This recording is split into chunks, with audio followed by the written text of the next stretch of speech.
আসসালামু আলাইকুম রহমতুল্লাহ বারাকাত। একটি সুন্দর হাদিস যা পড়ে আমি শিহরিত হলাম। একটি সুন্দর হাদিস যা পড়লে মনটা শিহরিত হবে।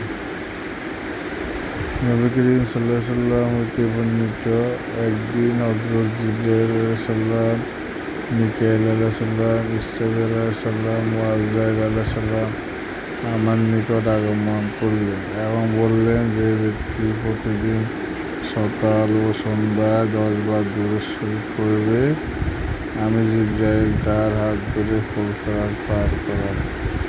হুজুর সাল্লাল্লাহু আলাইহি সাল্লাম বলেছেন, যে ব্যক্তি আমার কোনো হাদিস শুনে অন্যের কাছে পৌঁছে দিবে, সে কিয়ামতের দিন আমার শাফাআত লাভ করবে।